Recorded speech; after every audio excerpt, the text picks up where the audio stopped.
What's up, guys? My name is Zach, and today I am driving a 1990 Volvo 240. Now, this car has been on the channel before with a turbo, stock engine, turbo manifold, but this, well, it's a little bit different now.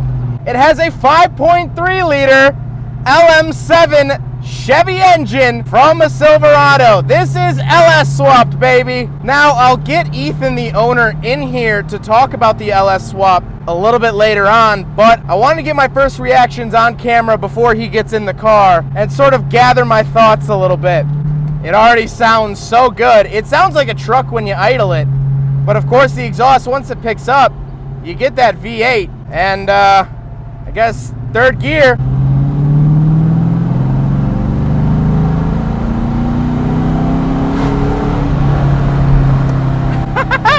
That was just a little taste. It already feels so good. Let me get on it here.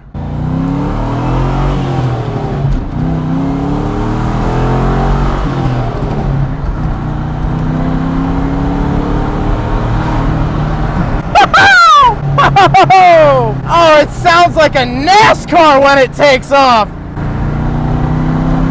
Oh, that torque, it's instant, it's there. We're here for it, we love it. Any gear you toss it into, it just takes it. It just takes it. Yeah! Oh, even fourth gear, yeah! Let's have some more! Yeah! Oh, wow, it's sketchy under braking. It is sketchy under braking. Wow, I mean, it's just so torquey. And what's so weird is that it sort of mixes the simplicity, the tactile, you know what I mean? Like that, I don't know what that feeling that Volvos have, but like the steering is still nice and light. The pedals are light, except for the clutch. The clutch is heavy. Steering is almost too light at speeds. Now we'll get Ethan in the car and we'll talk about what he did to shove a Chevy V8 into a Volvo 240, and then we'll hop back. All right, so this is Ethan, who built this car. I know he looks like he should be selling you manly soap in a YouTube ad, but he's the madman behind this Volvo.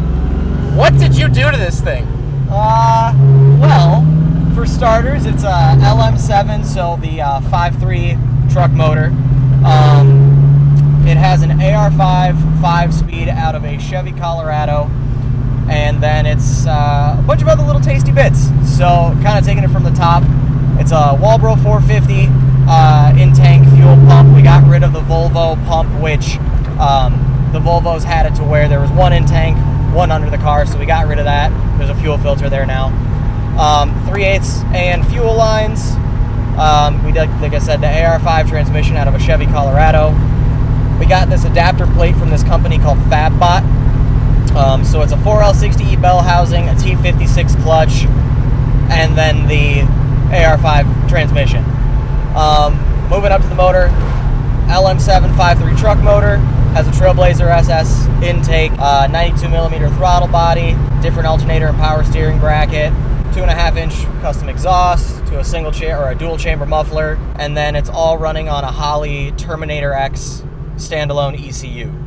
So that's kind of the current build list, I guess you could say.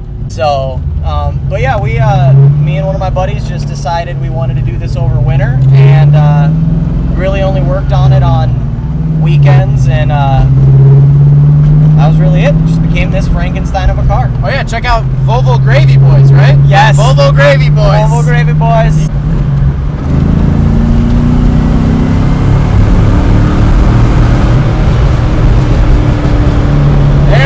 That's the music. Yeah, that was like almost a little over $5,000. Okay. So it'll definitely do it. And like if you do,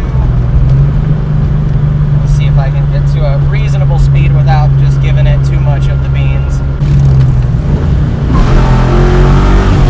Ah, damn it! Yes! That's it. That was so. Let me tell you guys a funny thing about this. This transmission was $50. Oh. So, it was a guy on Craigslist, not Craigslist, Facebook, $50, or he wanted it for like $100, and I told him, I'm like, hey, I'll come by today, $50, do you want me to Yeah. Are you all right with that? And he's like, yeah, sure.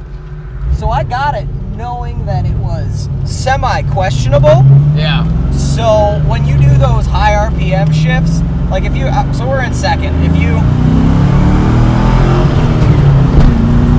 so there it's fine. But if you do like a hardcore rev match and cram it, she don't like it. Yeah. But like I said, I spent $50.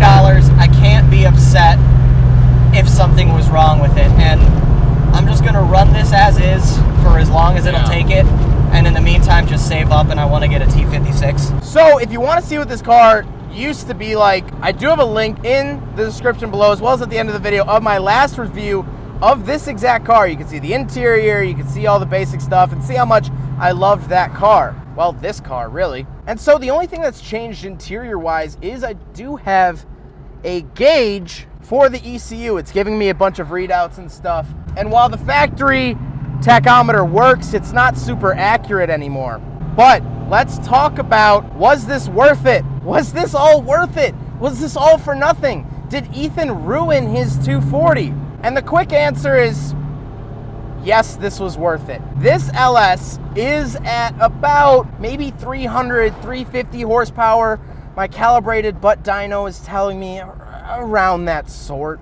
And so power-wise, it's great. It makes a great amount of power. It's quick. Boy, is it quick. It's torquey. That's the thing that gets me the most. Not even the speed of it, but it's the torque. Any gear I want, I have power. That's something you couldn't say about the last engine that was in this. However, the Volvo chassis isn't quite keeping up. The brakes need work. The steering needs work.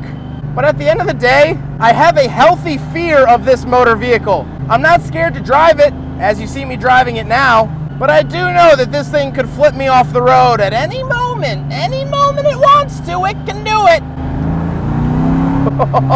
And it wouldn't blink an eye putting me into a ditch. It's so torquey, it's so good. And so Ethan, you have built something wild, something I haven't felt before. It has this Swedish precision mixed with American lazy horsepower. It's a flavor combination that I haven't yet experienced until today. And boy, am I glad I experienced it.